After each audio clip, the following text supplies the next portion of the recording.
Memiliki bentuk nan cantik yang menggugah selera, berbagai jenis kue dijajakan di tengah mall terbesar di kota Denpasar.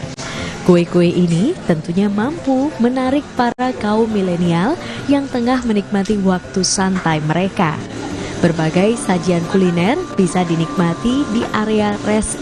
Namun untuk memikat para pembeli, pihak kafe membuat berbagai bentuk nan cantik dan berbagai paduan daging hingga sayuran ke dalam kue-kue yang dijual. Tidak saja itu, selain kue juga terdapat kopi dan berbagai jenis makanan dan minuman lainnya yang tentu mampu menggoyang lidah saudara. Meski baru beroperasi, nampak sudah banyak pengunjung yang mengantri ingin mencicipi lezatnya croissant khas tempat ini. Paling recommended apa?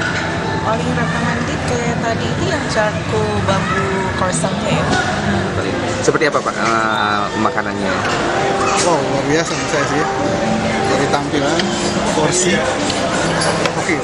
Jika saudara tengah berjalan-jalan ke kota Denpasar, Anda bisa mencoba olahan ini untuk menambah referensi sajian kuliner di tengah kota Denpasar. Jipayana Putra, Kompas TV, Denpasar, Bali. Yang demikian singgah langsung dari Manado, Sulawesi Utara, dan sebelumnya ada Permana Dewi dari Pulau Dewata. Selamat bertugas kembali rekan-rekan.